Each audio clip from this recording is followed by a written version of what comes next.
Hello and welcome to guider. आप सभी का स्वागत है। इंट्रोडक्शन ऑफ कंप्यूटर यानी कंप्यूटर का परिचय।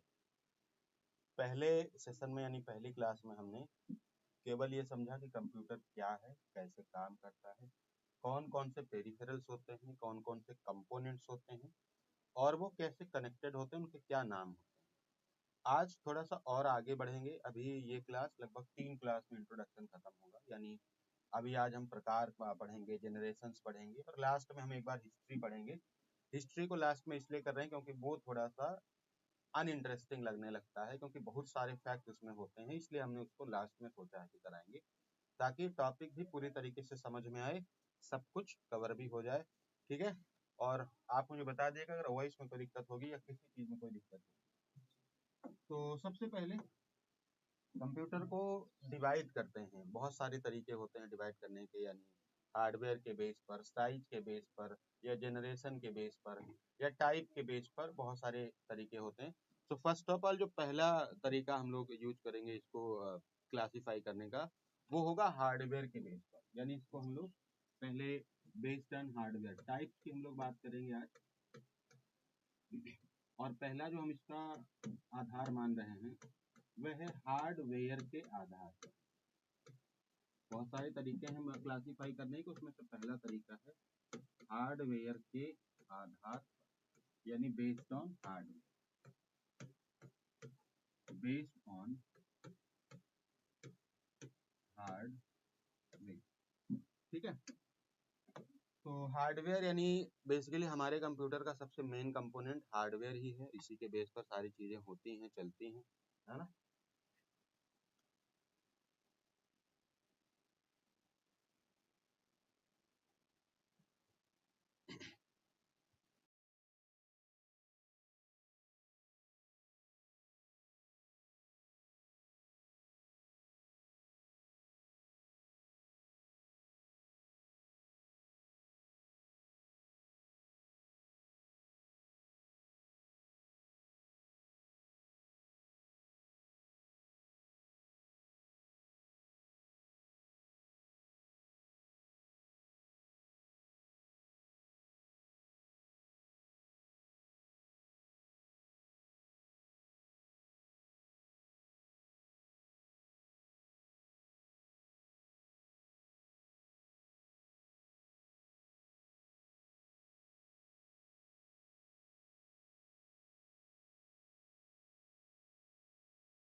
जैसे हम लोग कैलकुलेट करते हैं, कैलकुलेट तो 8 4 12 5 17 18, ये अपना बेसिक तरीका है। और जब कैलकुलेटर से हम जोड़ते हैं तो खटाखट वो जोड़ के दिखा देता है। हम लोग जो घड़ी पहनते हैं तो उसमें घंटे की, मिनट की, सेकंड की सुई होती है कि सर 8 बजकर कितने मिनट पर है, कितने सेकंड पर है। उसके बाद उसी की जगह स्मार्ट वॉच आ गई। तो जो हम नॉर्मल घड़ी पहन रहे थे जिसमें मैनुअली हमको देखना पड़ रहा है, या हम बीपी की मशीन जो लाते हैं जो ऐसे प्रेस करके, या फिर हम जो है पल्स रेट होती है, हार्ट रेट होती है, उसको मेजर करते हैं, तो पहले मैनुअली सारे काम किए जाते थे। वही चीज जब मशीनें करने लगी तो हो अब भी वैसे ही रहा है। हम केवल आउटपुट पर नजर रख रहे हैं, यानी ऐसा नहीं है कि कोई जादू है। अगर हमारे सामने डायरेक्ट परिणाम आ जा रहा है तो हम कह रहे हैं कि ये डिजिटल हो गया। जैसे हमने जो कैलकुलेटर मशीन बनाई, ऐसा तो नहीं है कि उसमें कोई ईश्वर बैठा है उसने जोड़कर बता दिया। वो मैनुअली अपने अंदर मैनुअली काम कर रही है और हमको डायरेक्ट आउटपुट दे रही।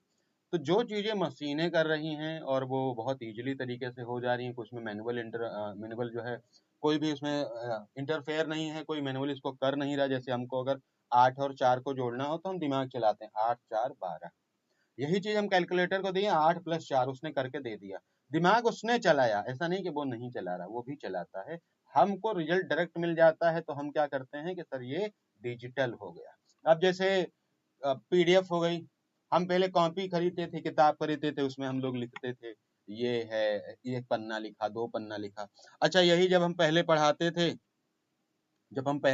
थे तो व्हाइट बोर्ड होता था, इंक भरनी पड़ती थी, डस्टर लेके मिटाना पड़ता था। अब हमें किसी इंक की जरूरत नहीं है और मल्टीपल कलर्स अवेलेबल है। माने ये कोई इंक नहीं है, लिखा जा रहा है लेकिन इंक नहीं है, लिख रहे हैं लेकिन कलम नहीं है, ऐसे समझिए। तो एनालॉग जो मैनुअली होता था, जो ट्रेडिशनल होता था, उसको हम एनालॉग बोलते हैं।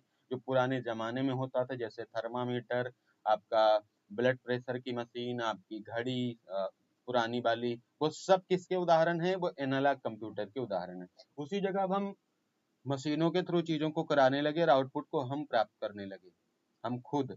तो उसको हमने बोल दिया कि सर ये डिजिटल हो गया, यानी जमाना क्या हो रहा है? डिजिटल। और इसके बहुत सारे एग्जाम्पल अब तो हैं। अब तो पैसा वैसा सब जो है डिजिटल हो गया। पहले बैंक में जाके लाइन लगाते थे, हाथ में पैसा आता था, दुकानदार को हाथों हाथ पैसा देना पड़ता था। अब माहौल बदल गया, हम अपना पैसा भेज रहे हैं, उसके भी हाथ में पैसा नहीं पहुंच रहा, मेरे भी हाथ में पैसा नहीं पहुंच रहा।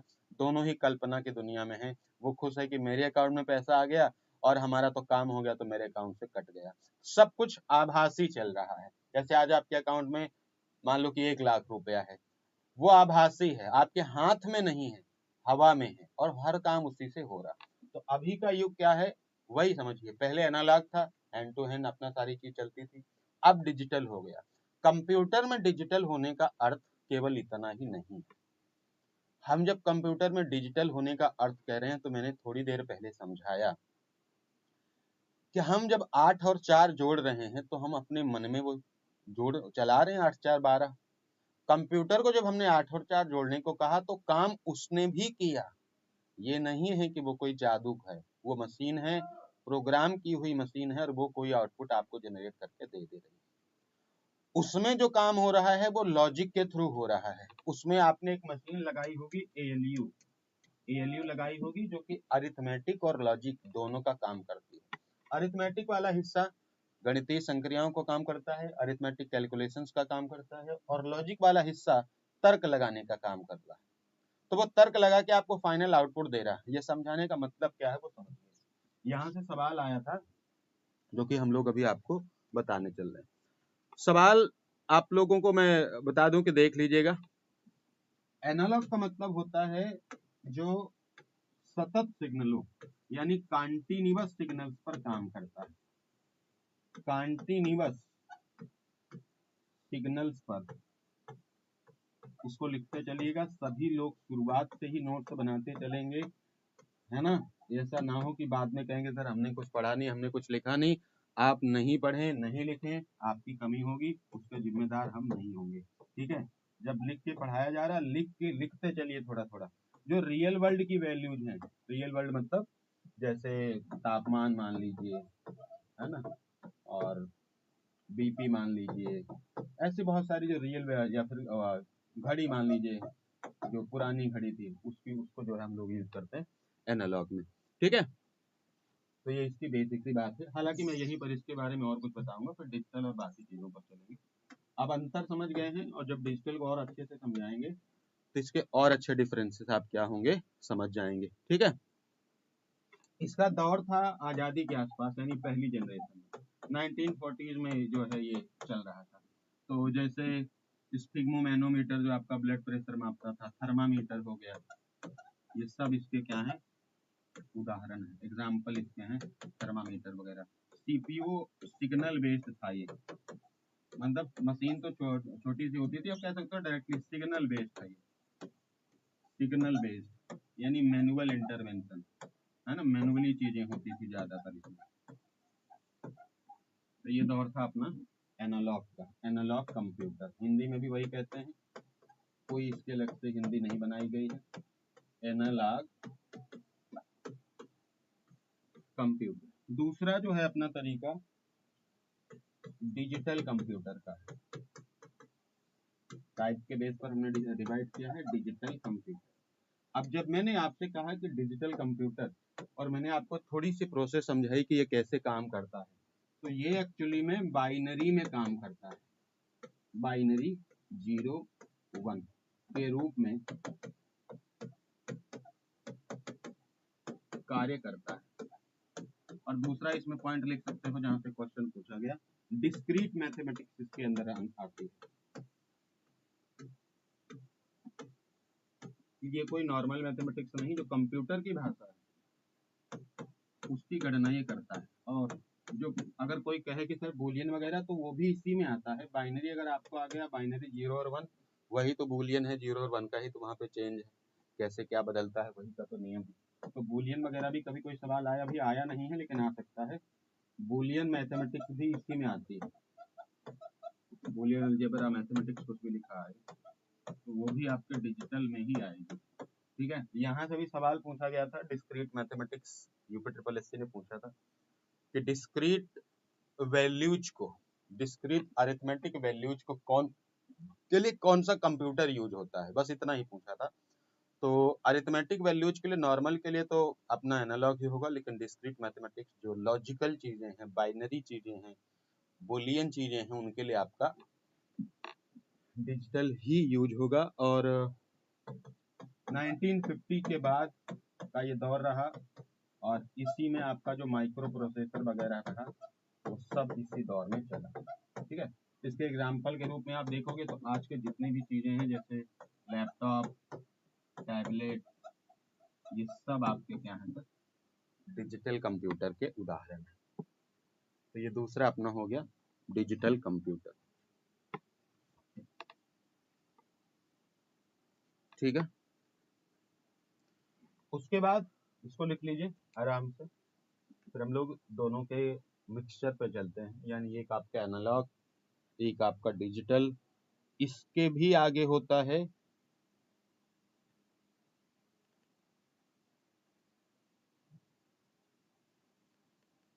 इसके भी आगे होता है क्या, जो दोनों को कंबाइन करके बने, यानी एनालॉग और डिजिटल दोनों को मिक्स कर देने से बनता है hybrid computer, hybrid computer. Hybrid computer का मतलब जिसमें एनालॉग के भी गुण हो, यानी जिसमें कुछ काम रियल वर्ल्ड की वैल्यू से हो रहे हो, मैनुअली जिनको आप कहते हैं, और कुछ काम बाइनरी के भी हों, 0 और 1 के फॉर्मेट में, उनके दोनों के हों, और उनके मिक्सचर से कोई मशीन बनाई जाए, that is called hybrid computer. और आपसे कई बार पूछा जाएगा, दोनों की चीजें रहती हैं। ये और आगे थोड़ा सा जो 1960s का दौर था, उसमें आपको ये देखने को मिला। इसका यूज कहाँ होता है, ये सबसे ज्यादा रिलायबल है ना। जैसे आप गांव में या फिर घरों में देखेंगे कि हमारे जो सीनियर होते हैं वो कई बार मॉडर्न टेक्निक पर बिलीव नहीं करते। अभी भी गांव में मैं देखता हूँ, जब किसी का पैर टूट जाता है, प्लास्टर नहीं वो बंधवाता, ऐसे नॉर्मल कोई अपना इंतजाम करता है और ठीक भी हो जाता है। बहुत सारी बीमारियां ऐसी होती हैं छोटी मोटी, ऐसा नहीं कि अब कैंसर हो गया तो घर में ठीक कर लेगा, लेकिन कुछ चीजें हैं जो ट्रेडिशन बेस्ड होती हैं, गांव के लोग अभी भी नहीं मानते। जैसे चिकन पॉक्स हो जाए, नहीं मानते एक बीमारी, उसको माता जी मानते हैं, फिर ठीक कर लेते हैं, ठीक भी हो जाती है, ऐसा नहीं कि ये कोई अंधविश्वास है, नहीं ठीक होती। हाँ, जब उसकी सिचुएशन बहुत वर्स्ट हो जाती है, बहुत ज्यादा ही क्रिटिकल हो जाए, तब वो नहीं ठीक कर पाएंगे। हालांकि उनका अपना लॉजिक है कि माता जी नाराज हो गई या कुछ ऐसी कहानी। अब वो सही भी हो सकती है, गलत भी हो सकती है, उसमें किसी का कोई वो नहीं। हाँ, वो ठीक कर लेते हैं, ये मैंने देखा है, सुना है। वो ट्रेडिशन है, वो नहीं मानते मॉडर्न टेक्निक, नहीं मानते दवाओं को, ठीक कर लेते हैं। ऐसी बहुत सी चीजें हैं जिन पर लोग अभी भी मशीनों पर, विज्ञान पर भरोसा नहीं करते। वो अपनी चीजों पर ही यकीन करते हैं, और वो ज्यादातर सही भी होती हैं। ऐसा नहीं है कि नहीं सही होती हैं। अब अगर आदमी कोई सर शिकायत करने पर आ ही जाए, क्रिटिसाइज करने पे आ ही जाए, तो वो अपने अस्तित्व का ही क्रिटिसाइज करता है कि भगवान ने हमको भेजा ही क्यों। तो क्रिटिसाइज तो किसी भी चीज का कर सकते हैं, है ना। इवन पानी का कर लीजिए, पानी है ही क्यों, यही नहीं होता तो कुछ नहीं होता। तो सिंपल सी बात। तो जो हमारे बड़े बड़े साइंटिस्ट हैं, वो आज केवल मशीनों पर बिलीव नहीं करते, वो दोनों तरीकों पर बिलीव करते हैं, मैनुअल और डिजिटल दोनों।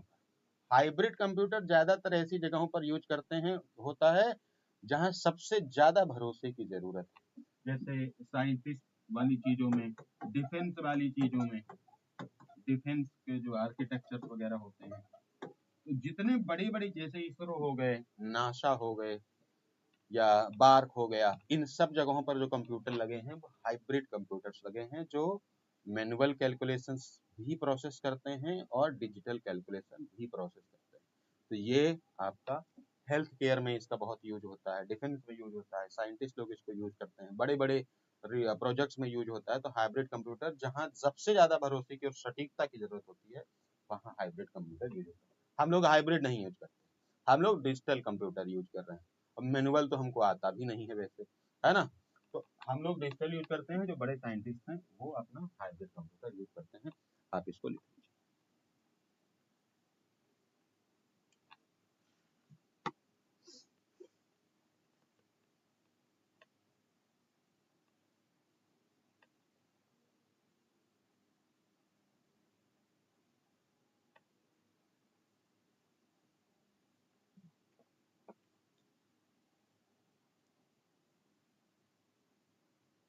चलो, अब हम जो डिवाइड करेंगे कंप्यूटर को, अभी जैसे हमने बेस्ड ऑन हार्डवेयर किया, अब हम लोग डिवाइड करेंगे बेस्ड ऑन जेनरेशन, यानी पीढ़ियों के आधार पर।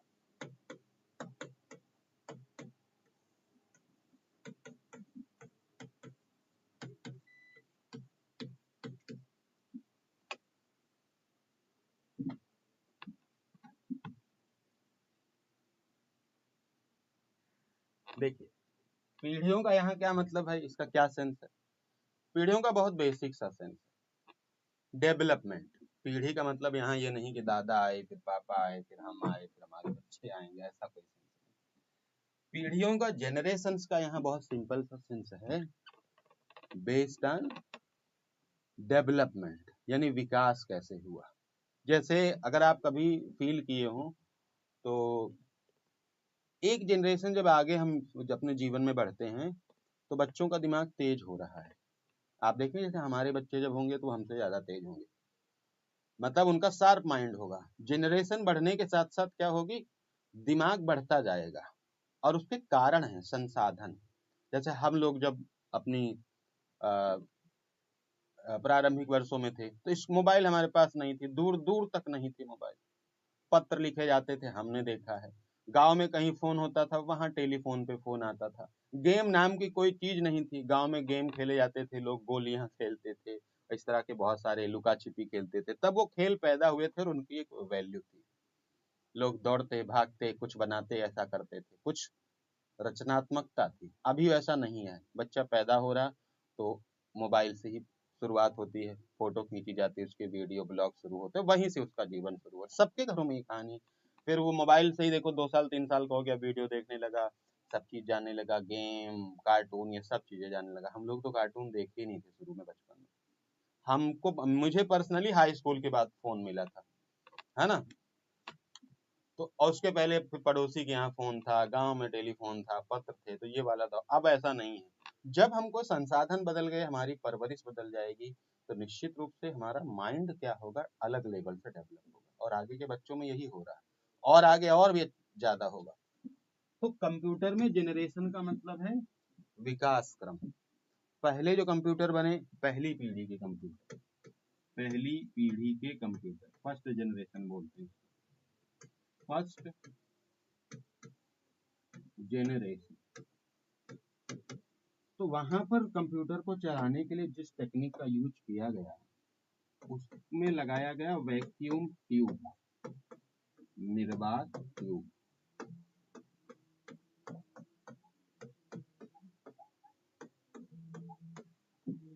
वैक्यूम ट्यूब का उसमें क्या किया गया, प्रयोग किया। अब वैक्यूम ट्यूब के प्रयोग से हुआ क्या कि कंप्यूटर, जैसे आज हमारे कंप्यूटर हैं छोटे छोटे ना, ऐसे कंप्यूटर नहीं, बहुत बड़े बड़े कंप्यूटर, जैसे जिस कमरे में मैं हूँ या आप बैठे होंगे, छोटा मोटा कमरा 10 बाई 10 का, इतने बड़े बड़े कंप्यूटर। मशीन थी भाई, 1940-46 का दौर था, 1940-50 का दौर, बड़े बड़े कंप्यूटर, ऐसे छोटे छोटे कंप्यूटर नहीं होते। तो उसमें जिसका यूज किया गया वो क्या थे, वैक्यूम ट्यूब। ठीक है। दूसरा, बड़े आकार के, बड़े आकार के शोर पैदा करने वाले, बहुत बड़ी मशीनें होती थी, शोर पैदा करने वाले थे। वह अधिक बिजली खर्च होती थी, भाई मशीन बड़ी है तो अधिक बिजली खर्च होती, अधिक बिजली खपत, ये इनकी कमियां थी। गर्मी भी बहुत पैदा करते थे।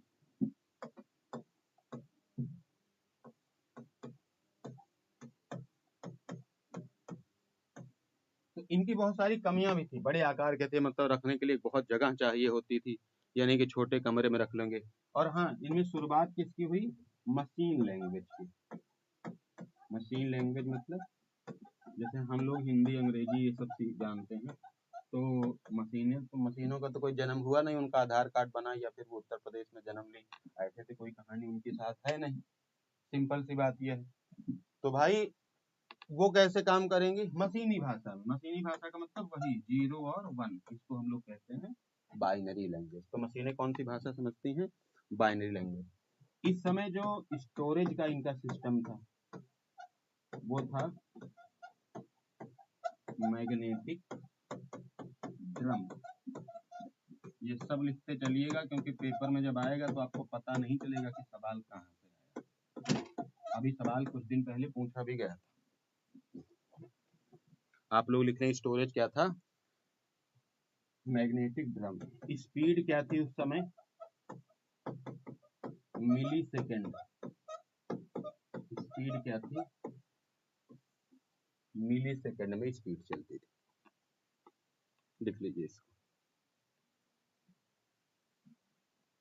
ठीक है, अब इसके एग्जाम्पल कुछ लिख लीजिए।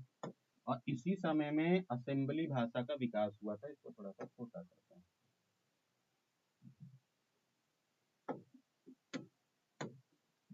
एक बात इसमें लिख लेते हैं, मशीन लैंग्वेज के साथ साथ असेंबली भाषा का विकास पहली ही जनरेशन में हुआ, और इसका विकास करता थे ग्रेस हॉपर। ग्रेस हॉपर ने असेंबली भाषा का विकास। इसके अलावा इसमें एक बात और लिखी जा सकती है, इतना हो गया सर। मशीन लैंग्वेज, स्टोरेज में मैग्नेटिक ड्रम था, स्पीड मिली सेकेंड थी। इसके एग्जाम्पल,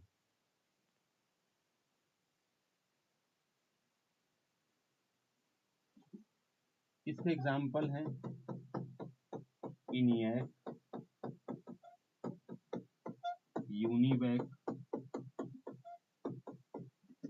IBM 701, ये सब इसके क्या है, साथ में एग्जाम्पल थे।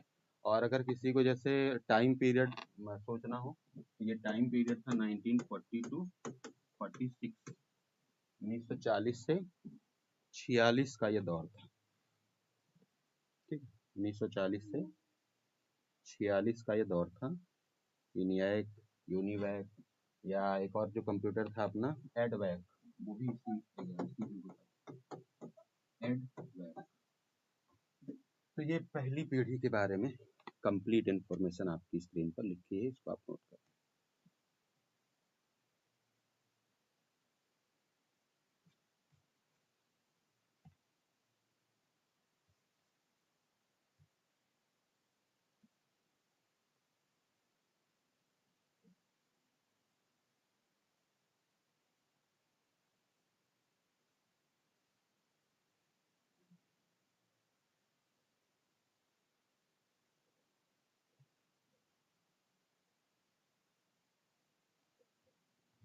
लिख लिया भाई।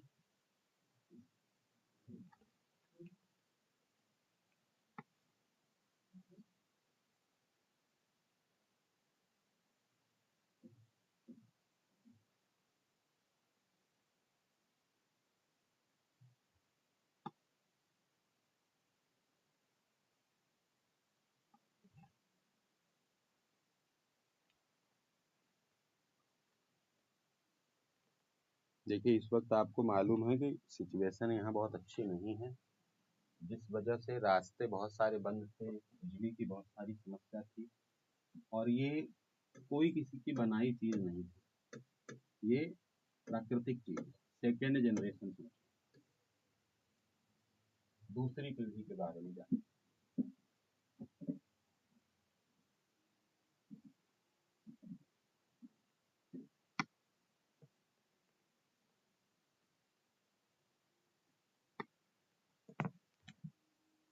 लिख लिया है कि नहीं?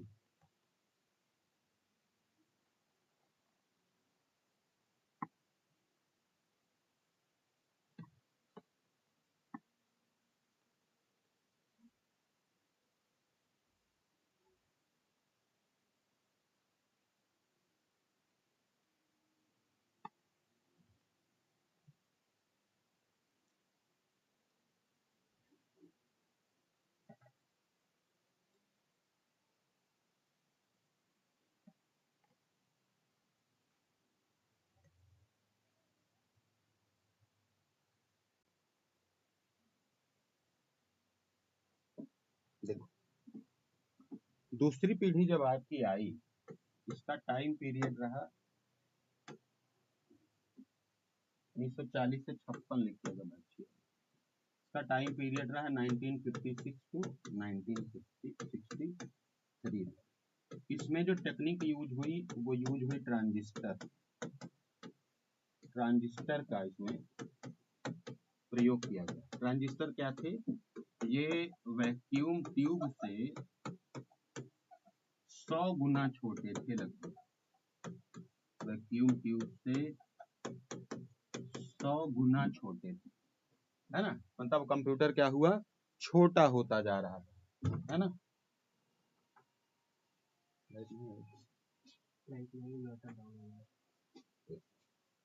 बंद कर दीजिए।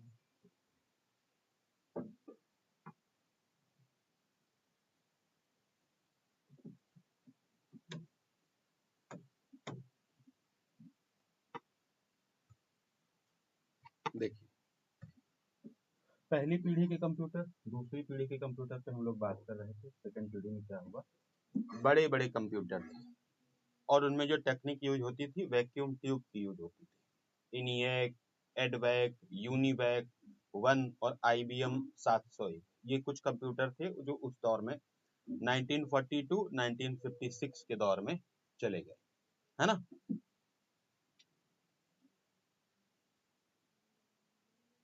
अब सेकेंड जनरेशन आई, यानी ट्रांजिस्टर यूज होने लगे। कौन से ट्रांजिस्टर सर? वो जो वैक्यूम ट्यूब की तुलना में 100 गुना छोटे थे।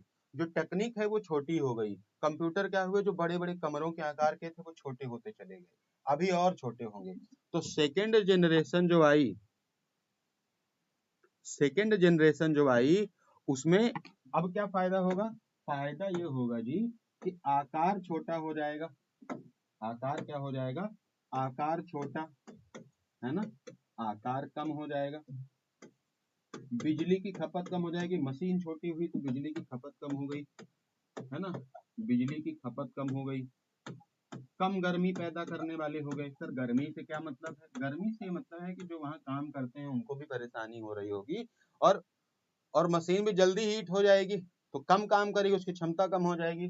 तो ये क्या हुई, कुछ इसके फायदे हुए। इसके अलावा अगर आप देखें तो इसमें जो मेमोरी यूज हुई, मेमोरी वो मैग्नेटिक कोर मेमोरी यूज, जैसे पहले वाले में मैग्नेटिक ड्रम थी, इसमें जो मेमोरी यूज हुई वो मैग्नेटिक कोर मेमोरी यूज होती है, ठीक है?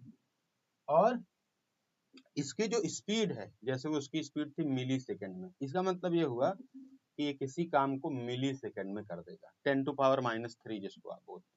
अब जब ये आया, सेकेंड जनरेशन आई, तो इसकी स्पीड हो गई माइक्रो सेकेंड, यानी हर काम अब क्या हुआ 10 की पावर माइनस 6 सेकेंड में होने लगा। इसकी स्पीड हो गई माइक्रो सेकेंड, यानी काम और तेजी से होने लगा। मैग्नेटिक कोर मेमोरी, चुंबकीय कोर मेमोरी, वहां चुंबकीय ड्रम मेमोरी थी, मैग्नेटिक कोर मेमोरी, ये हो गया। अब भाई स्पीड बढ़ गई, बिजली कम लगने लगी, इतने सारे फायदे हुए, तो इसमें कौन कौन से कंप्यूटर बने? इसमें पहले कंप्यूटर बना सर IBM 1401, दक्षिणिक्स, माने IBM उस दौर से आपका काम कर रही थी। CDC 1604, CDC 1604, ये इसमें दूसरा कंप्यूटर बना, और तीसरा कंप्यूटर इसमें बना था एक यूनिवैक का ही था, यूनिवैक 1108, यूनिवैक 1108। ठीक है, ये सेकेंड जनरेशन की बात है। एक बात मैं पीछे आपको और बता देता हूँ कि जो पहली जनरेशन का कंप्यूटर बने थे, इसका इस्तेमाल हो रहा था मौसम की भविष्यवाणी में, जो बड़े बड़े काम थे, मौसम पूर्वानुमान में, माने जो कुल मिला के एनालॉग वाले काम थे, मौसम पूर्वानुमान में। जो आपके वैज्ञानिक प्रयोग थे, सैन्य गणनाएं थी, वैज्ञानिक प्रयोगों में इसका इस्तेमाल हो रहा था, है ना, सैन्य गणनाओं में इसका इस्तेमाल हो रहा था, पहली जनरेशन का। ऐसे ही इसको आप लिखेंगे, मौसम पूर्वानुमान, वैज्ञानिक प्रयोग, सैन्य गणना। ऐसे ही जब सेकेंड जनरेशन आई भाई, टेक्नोलॉजी जब आगे बढ़ी, तो उसके यूजेज आगे बढ़ेंगे ना।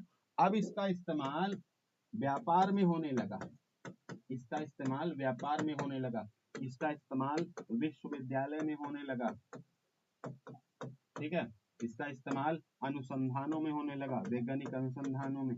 तो सेकेंड जनरेशन ने चीजों को थोड़ा सा क्या किया, बदल दिया। खटाखट इसको लिख लीजिए, स्पीड ऐसे ही बढ़ती जाएगी, मिली, फिर माइक्रो, फिर नैनो, फिर पीको, ये स्पीड का दौर रहेगा। ठीक है, चले नेक्स्ट पे चले। और मेमोरी कौन सी थी? Magnetic core memory.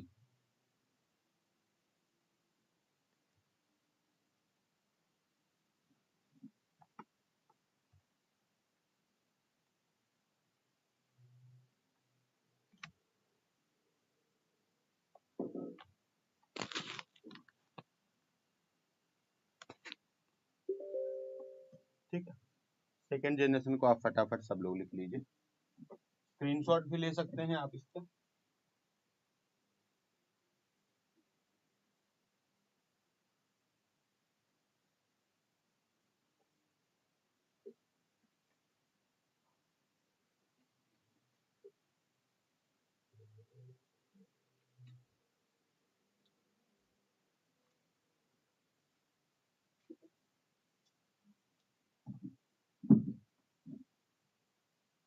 ठीक है, अब हम लोग चलते हैं थर्ड जनरेशन पे, यानी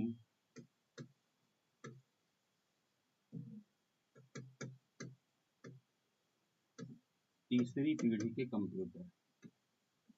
अब मेन चीज थी कंप्यूटर को, कई कई सारी चुनौतियां थी। कंप्यूटर को छोटा करते जाना है, इसकी प्रोसेसिंग क्षमता बढ़ाते जाना है, बिजली छोटा हो जाएगा, ऑटोमेटिकली बिजली कम करेगा, और इसको कॉम्पैक्ट बनाना था, यानी छोटे में ही बड़ा काम करना, इसका बेसिक सेंस था, छोटे में बड़ा काम।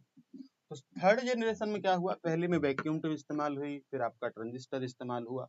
इसमें क्या हुआ कि जो टेक्निक यूज हुई वो इंटीग्रेटेड सर्किट इस्तेमाल होने लगी। इंटीग्रेटेड सर्किट, इंटीग्रेटेड सर्किट का मतलब है जिसको हम लोग कहते थे आईसी, आईसी का इस्तेमाल हुआ। और ये कैसे बनता था? बहुत सारे, लगभग सैकड़ों ट्रांजिस्टर को एक छोटी चिप पर ले आना, जो बड़ी सी ट्रांजिस्टर होती थी उसी के काम को छोटा करके, मिनिमाइज करके, एक छोटी सी चिप पे सैकड़ों ट्रांजिस्टर लगे होते।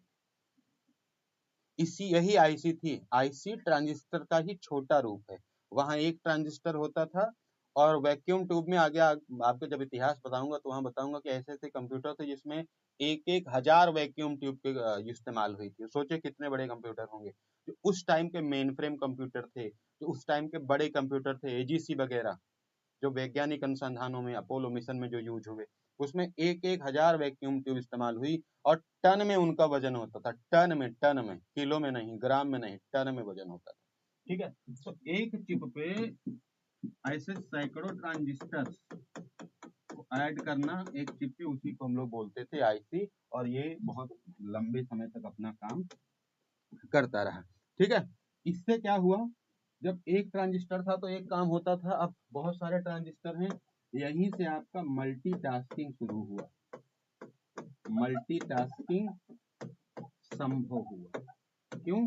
क्योंकि अब एक से ज्यादा ट्रांजिस्टर आपके यूज में है। ठीक है, एक से ज्यादा आपके जो ट्रांजिस्टर हैं वो यूज में है।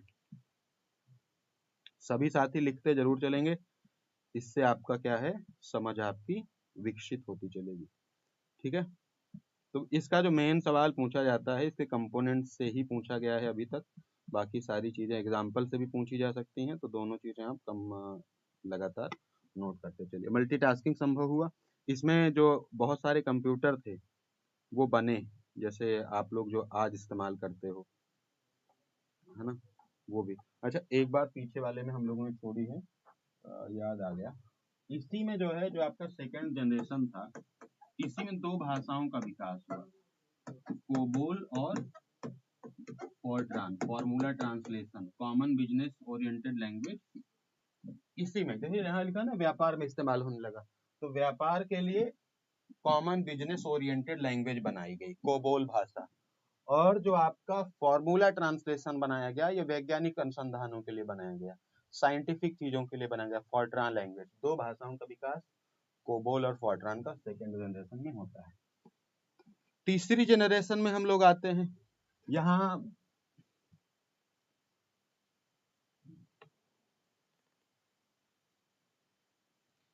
यहाँ क्या होगा, पहली बार तीसरी जनरेशन में कीबोर्ड एवं मॉनिटर का प्रयोग हुआ। पहली बार कीबोर्ड और मॉनिटर का प्रयोग हुआ। स्पीड मैंने जैसा बताया है वैसे ही बढ़ती जाएगी, पहले मिली थी, फिर माइक्रो हुई, और इसमें क्या हो जाएगी, नैनो सेकेंड। साइंस में पढ़े हैं कि नहीं, नैनो का मतलब होता है 10⁻⁹, माइक्रो का मतलब होता है 10⁻⁶, और मिली का मतलब होता है 10⁻�3, पीको का मतलब होता है 10⁻12।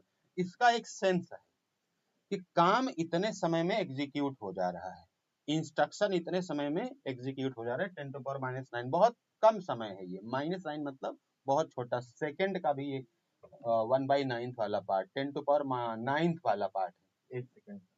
ठीक है, इसके अलावा इसमें और क्या जान सकता है, थर्ड जनरेशन में, थर्ड जनरेशन में किसी कंप्यूटर का विकास हुआ था, तो इसमें दो भाषाओं का विकास हुआ। पहले तो इसमें पास्कल भाषा का विकास हुआ, ठीक है, पास्कल भाषा का इसमें विकास हुआ, और एक आपकी भाषा थी बेसिक, तो पास्कल और बेसिक भाषा का इसी थर्ड जनरेशन में क्या होता है, विकास होता है। और इसके कुछ एग्जांपल्स जो रहे, वो इंटेल कोर जो आपका बना,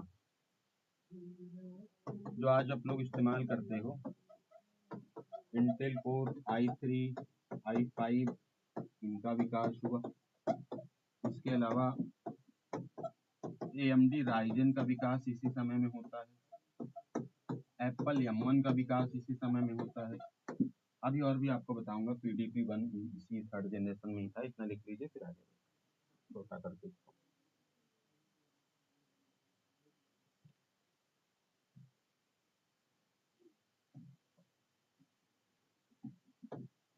इसी थर्ड जनरेशन में पहला व्यावसायिक मिनी कंप्यूटर आया,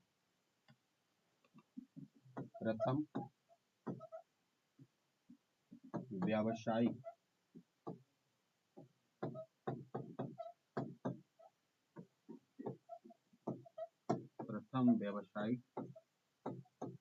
मिनी कंप्यूटर आया, PDP-8। इससे सवाल बहुत बार पूछे गए हैं, PDP 8, ठीक है।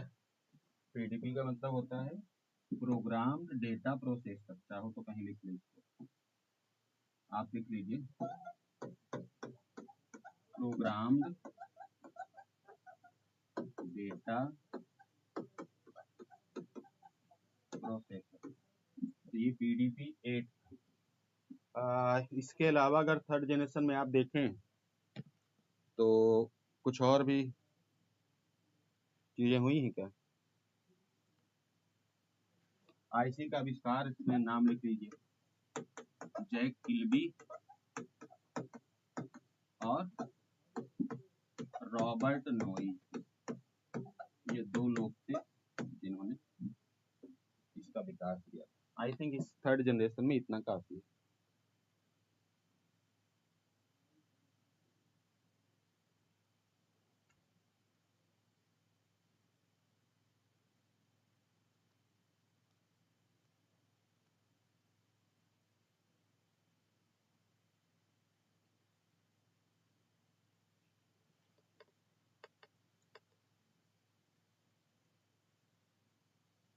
और इसके अलावा थर्ड जनरेशन में i3 मतलब शुरुआत ही हुआ था, ये जस्ट इसकी शुरुआत थी। तो हो सकता है कहीं कहीं इसका नाम ना देखने को मिले। देखो कुछ चीजों में कंफ्यूजन रहेगी शुरू में, जैसे यहाँ पे इनकी शुरुआत हो रही थी, ऐसे कोने में अच्छा इसको लिखिए i3, i5, M1 और राइजन, इसकी शुरुआत हो रही थी, शुरुआत।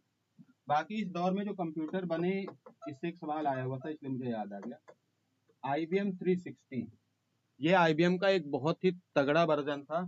इसके अलावा हनीवेल 800 एक कंप्यूटर आया था, इनकी शुरुआत हो गई।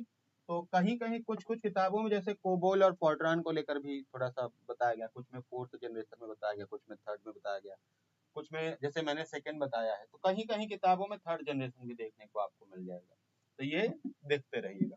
i3 i5 राइजन का विकास शुरू हो गया था, कुछ कुछ किताबों में फोर्थ जनरेशन में लिखेगा, तो हम भी फोर्थ में ही लिख लेते हैं, छोड़ते हैं इसको। बाकी ये था कि विकास इसी समय में शुरू हुआ। 3 एग्जाम्पल बताया है, IBM 360, हनीवेल 800 और PDP, ये 3 इसके एग्जाम्पल है। i3 i5 एप्पल के M1 चिप का और राइजन का विकास शुरू हो गया था। अब हम लोग लेते हैं फोर्थ जनरेशन।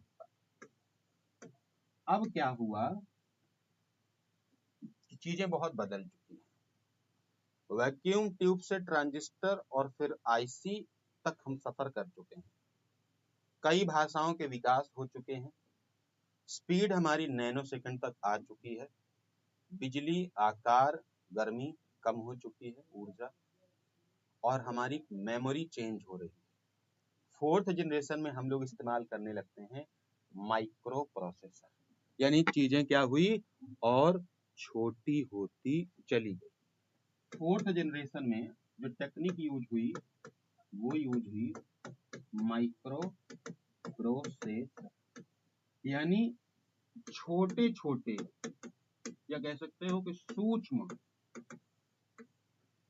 असंख्य, माने बहुत सारे होते थे प्रोसेसर, यहीं से शब्द आया प्रोसेस।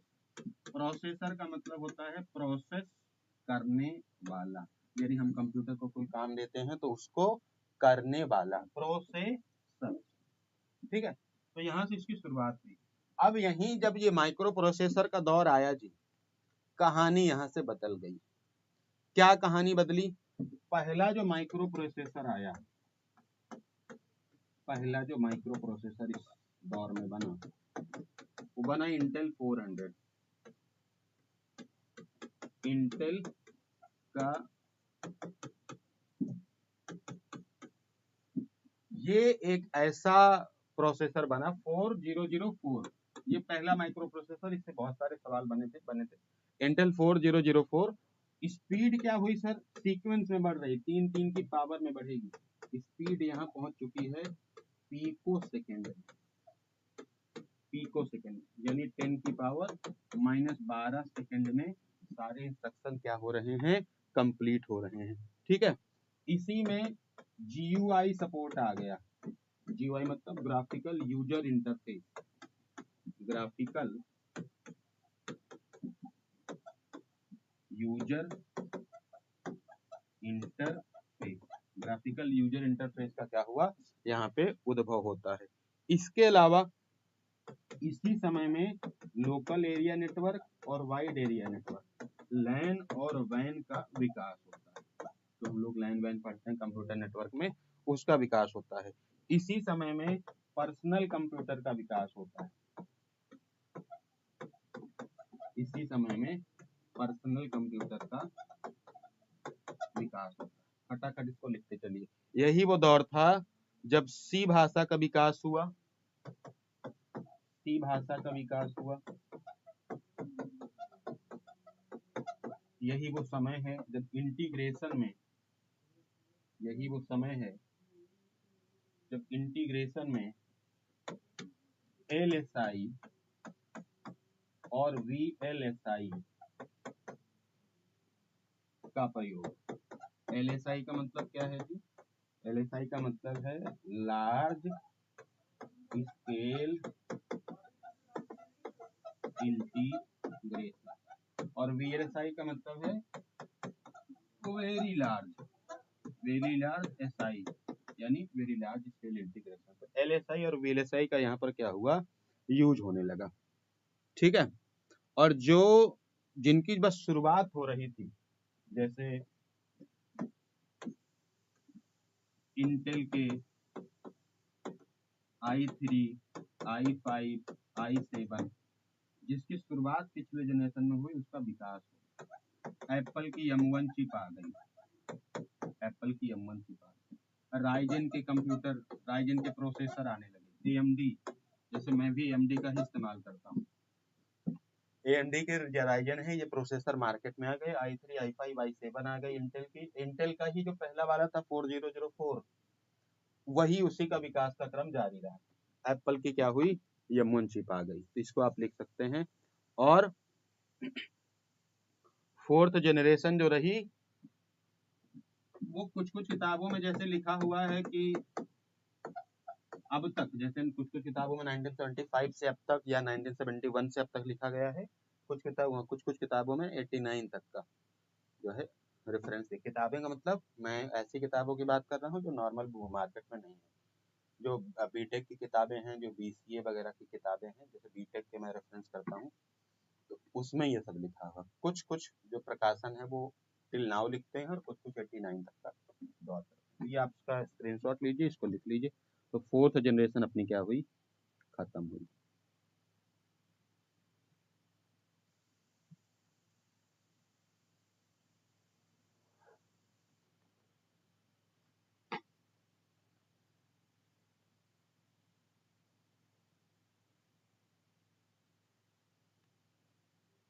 उसके बाद क्या हुआ, सबसे अपनी लास्ट जनरेशन आई, फिफ्थ जनरेशन। फिफ्थ जनरेशन में क्या हुआ जी, पहली टेक्निक वही है, माइक्रो प्रोसेसर का ही दौर रहा। माइक्रो प्रोसेसर का विकास होता गया। मैं माइक्रो प्रोसेसर को अलग से पढ़ाऊंगा, इसलिए मैंने वहां पे उसको शामिल नहीं किया, क्योंकि फिर मुझे फोर्थ और फाइव दोनों को कंबाइन करके पढ़ाना है। तो इसमें पहली टेक्निक आई ULSI, यानी अल्ट्रा लार्ज स्केल इंटीग्रेशन। ये क्या हुआ, ये एक ऐसा दौर था जो 1989 से वर्तमान तक और भविष्य में आपकी 5वीं जनरेशन ही चलेगी। यही वो दौर है जब AI का, ML का, DL का, बिग डेटा प्रोसेसिंग का, रोबोटिक्स का, इन सब का ये दौर रहा। ठीक है। हाई स्टोरेज, इस समय क्या हुआ, हमारी स्टोरेज बहुत बढ़ गई। High storage, high speed, compact size, यानी हमने कंप्यूटर को छोटा बना लिया, साइज घट गई। लेस इलेक्ट्रिसिटी यूज होने लगी, बहुत कम बिजली अब लगती है, अब तो बैटरी से भी चलने लगी, है ना। लेस हीट, गर्मी कम होने लगी, सिस्टम गर्म कम होने लगे, काम ज्यादा करते हैं। ये बहुत सारे विकास आपके इस दौर में रहा, और इसके बहुत सारे एग्जाम्पल रहे, जैसे IBM का वाटसन, डीप माइंड, और चैट जीपीटी, ये सब इसी दौर के एग्जाम्पल हैं। चाहे तो आप IBM का Watson, deep mind, chat GPT, ये सब आपके 5वीं जनरेशन के ही उदाहरण हैं। ठीक है, तो ये हमने डिवाइड किया बेस्ड ऑन हार्डवेयर। अभी कौन सी जनरेशन चल रही? 5वीं, ULSI, ultra large scale integration, और ये फ्यूचर में भी यही चलेगी। Artificial intelligence, machine learning, deep learning, chat GPT, robotics, ये किस जनरेशन में थे? 5वीं जनरेशन में। तो आज का सेशन यही रोक रहे हैं। अभी मुझे माइक्रो प्रोसेसर की हिस्ट्री बतानी है, और फिर बेस्ड ऑन साइज, जैसे mini, micro, personal, main frame, super, in computers के बारे में बताना है, और फिर इनकी हिस्ट्री थोड़ी सी बतानी है। ठीक है, तो इसको आप नोट कर लें। PDF आपके ग्रुप में थ्रू लिंक आ जाएगी, ड्राइव की लिंक आ जाएगी, वहां से आप नोट कर लीजिएगा। फिर मिलते हैं।